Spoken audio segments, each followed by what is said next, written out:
I've lost track of all the days. Time has become an enigma. My mind is now just a wasteland of oddities and memories.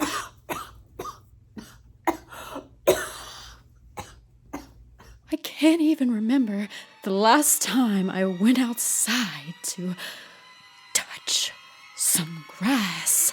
There's now a crossroads before me, and I only have two paths to choose from. The obvious path of mediocrity, or the hard left into shameless, misunderstood devotion. Which way is the right way? Which path should I take? Welcome to my nightmare. Well, that was dramatic, but a bit like a nightmare I had recently. Honestly, it made me want to scream. Okay, cringe.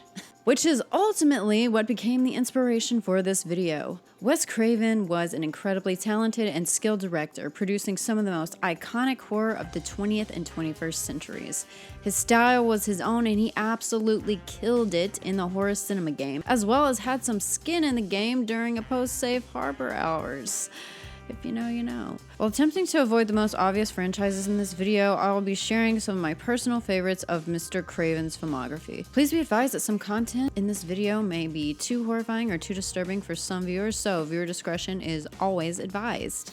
The summer of 1978, where many got their first real six-string.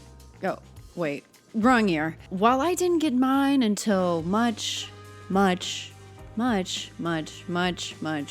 okay, yeah, you get it. The summer of 78 apparently was one that was filled with a lot more fear and a lot less six-stringing. This made-for-TV movie features Exorcist star Linda Blair playing a less possessed teenager alongside pre-nanny actress Fran Drescher. What I love about this film is the Craven quality that it possesses. No high production values, no glossy aesthetics, just a made-for-TV movie that gives a highly nostalgic, comforting vibe with its 35mm print. And speaking of no production values, if you've enjoyed what you've seen on your screen thus far with no production budget included, make sure you give this video a like, share, and subscribe, and comment below down what's your favorite Wes Craven adaptation. Now back to Stranger in Our House. I think that this film is pretty well written, adapted from the novel Summer of Fear by Lois Duncan, and features a pretty strong acting cast that, fortunately, doesn't create too much of an off-putting thespian atmosphere. Lee Purcell leads this film and bewitches the audience with her southern accented charm and suave style, while the post-Exorcist Linda Blair shows some of the darker sides of the 70s, heavy perm included. I wonder if this is where Stevie Nicks got her Tusk-era perm look from. Aside from surface expectation, this film was pretty groundbreaking for Wes personally, as he experimented with new film techniques including cranes, dollies, and 35mm prints. Oh my. While not as gruesome as some of his other works, Summer of Fear is surprisingly highly entertaining. I mean, when I was watching this, I was stunned to find out that this was a TV movie. Perhaps low budget, but it was really well done. I mean, can you blame me? My made-for-TV knowledge is limited to a certain TV channel that takes you a lifetime to get over after you've been forced to experience one of their films. Our first caress. While Craven takes a slight deviation from the source material and animal choice, by Blair's suggestion, I think it really works for this, as Linda Blair was equestrian experienced and was more convincing in this role as a horse owner rather than a canine companion. I also appreciate the openness and communication between director and actress, as in my limited film acting experience, this doesn't always happen, and when it does, usually egos overtake art. I'll say that this is one of my favorite Craven flicks and continues to fill me with ease and comfort, making every day feel like summer despite its attempts at fear. There's gold in them thar hills and eyes. Of course I'm including this film because, in my opinion, it is quintessentially Craven, having the man himself juggle the roles of writer, director, and editor all in one. This cult classic gives us a peek into the creative process of Wes Craven, taking inspiration from a variety of sources, including the cannibalistic tendencies of a certain Scottish clan, a less cannibalistic familial inspiration, and a few cinematic features including the classic Grapes of Wrath and the infamous Texas Chainsaw Massacre. The The origin of this classic begins with Wes's reluctance to direct another horror film being exploited in the most classic of Hollywood cinema tropes, the starving artist. An artist being short on cash is one of the most advantageous scenarios any Hollywood exec could dream of, persuading an artist to give up the inspiration for more with the instant validation of monetary sum. It really makes you wonder if there was any other inspiration behind the brutality of this film. At any rate, this unfortunate scenario led to a very fortunate ending for Craven fans, as The Hills Have Eyes was produced. I don't know about y'all, but I think some of the best cinema comes out of a conglomeration of various inspirations, evolving from a familiar fiction to something of a stranger kind. Literary references aside, this film features something for everyone. Cannibals, familial connection, a desert backdrop, and of course, the legendary Michael Berryman. This film is pretty gruesome, but is more than just your run-of-the-mill slasher/exploitation horror, or Texas Chainsaw Massacre ripoff. Although many props were reused from the aforementioned film, and the production designer Robert Burns was also hired, and Gunnar Hansen, who was offered a role, and alright, you know what? We're lucky we even got this, so let's just give the man a break. I actually think Craven really shone in his writing of The Hills Have Eyes, cementing themes such as the moral duality of humanity between the two families, the concept of human depravity, and the mental, physical, and emotional extents to which people will undergo in order to survive. I think this film will also make you really reconsider that family summer road trip across the country as something that might not be the best idea, and especially if there's a possibility that you might end up stranded in the desert and hunted down by a cannibalistic family. All in all, if you're looking for a good way to spend your summer, maybe just go touch some grass. Well, there goes the neighborhood. Don't you just absolutely hate it when the rich and privileged move into lower income areas just to take over the space, mold it into their favor, and then raise rent?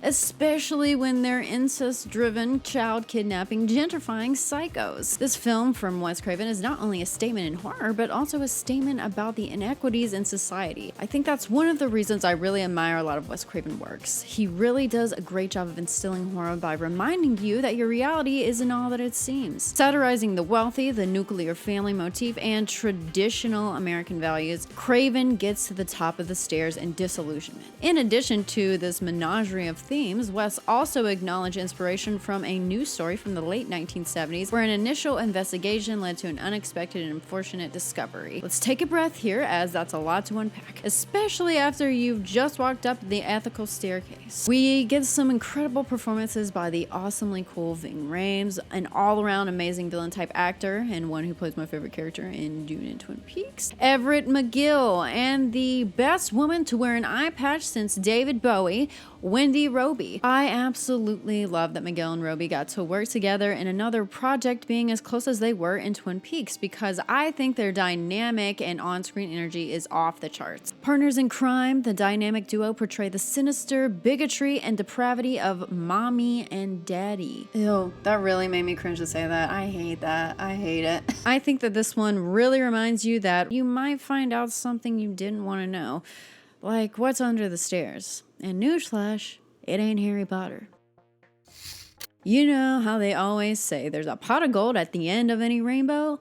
Well, you may be disappointed to find out that there's actually a serpent. Although Wes Craven dominated the 1980s through a much bigger franchise whose notoriety is so prominent that I need not mention it by name, I mean, it's pretty hard to sleep on those films. What, you think I'm gonna stop with these puns? In your dreams. Anyway, back to the film at hand. I really appreciate Wes's direction with this loose adaptation of a non-fiction novel entitled, yep, you guessed it, The Serpent and the Rainbow, a Harvard scientist's astonishing journey into the secret societies of Haitian voodoo, zombies, and magic by anthropologist Wade Davis. Now, I love a good zombie movie, George A. Romero aside, that calls back to a less distinguished zombie, if there really was ever one, and the beginnings of cinematic horror. The Serpent and the Rainbow does just that with its setting, style, and plot, giving horrific chills and satisfying vibes similar to some of my favorite classic zombie horror films, including I Walked with a Zombie and White Zombie. Honestly, the focus of the Haitians' voodoo religion is fascinating, and I do love this version of zombie, one that has a more supernatural aspect as opposed to the infectious disease-ridden origin. Like Wes Craven's cinema, this film is gruesome but shot so well that it's pretty awesome to look at, even if that's behind your hands. While the setting is in Haiti, Wes and the cast and crew could not complete all of the Haiti sequences in the country due to the political tensions and unrest happening at the time, which meant they would have been risking their safety. Luckily, they were able to film the rest in the Dominican Republic with no issues. In addition to all the aesthetics and literary context, this film is cast expertly, featuring great performances from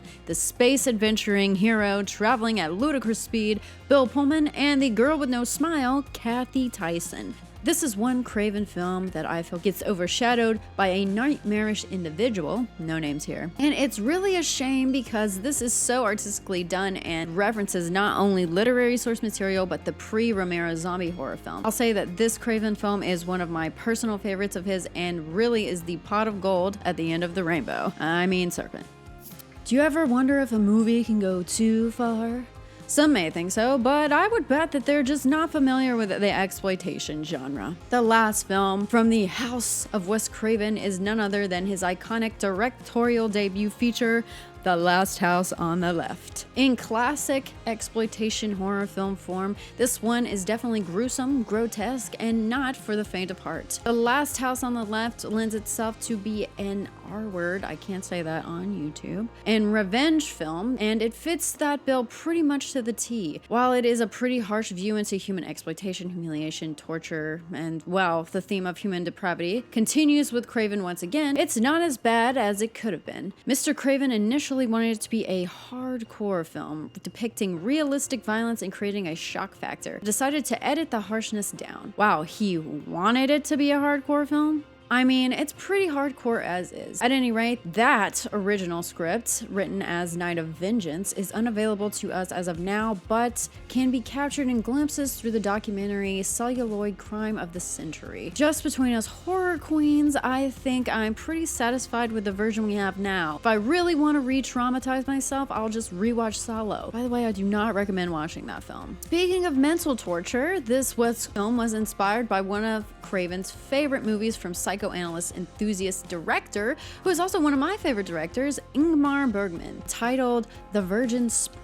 I'll say that while this film's brutality is difficult to view, I really do like the overall aesthetic of this film and some of the Shakespearean motifs. Speaking once more of mental torture, let's applaud the actresses that had to absolutely go through it while shooting this film. Specifically, Grindhouse Cinema and stage star, producer, and writer Sandra Peabody, who endured a lot of abuse from actors during the shoot. And before you start to victim blame and say that they signed up for this, I just want to remind you to check yourself and realize that artists deserve basic human rights and respect, and trying to justify any kind of abuse in any way in defense of a paycheck or method acting is just wrong. Now, let's not house any ill will towards another as we discuss how the practical effects really drive home the violence and brutality of The Last House on the Left, utilizing some interesting methods, including a certain intimate protective sleeve. Also, the folky bluegrass musical score that juxtaposes the violent sequences brings the grotesque home. Overall, this film is a low-budget exploitation cult classic that is sure to make you feel the farthest from home you've ever felt. And you know they always say home is where the heart is, but I'll say that that's not true.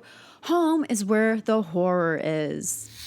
While Wes Craven has been the creator of some pretty big-budget, successful box office horror franchises and hits, I'll say that I prefer his earlier work and lesser-known works as opposed to anything of blockbuster notoriety. Maybe there's a nightmare on some obscure street, but there's some pretty horrifying nightmares coming to life all around the country, and the world for that matter, and any time and any season. So be sure to take care when your strange and unusual cousin comes for a summer visit, or when you're planning on taking an international trip to discover some mystery powder, and definitely don't let strangers into your home or take a summer family road trip because you might end up trying to fight off some violent psychos who just want to torture you for fun, or worse, for food. Thanks for watching, everybody. Stay safe, and I'll see you in the next video. Bye!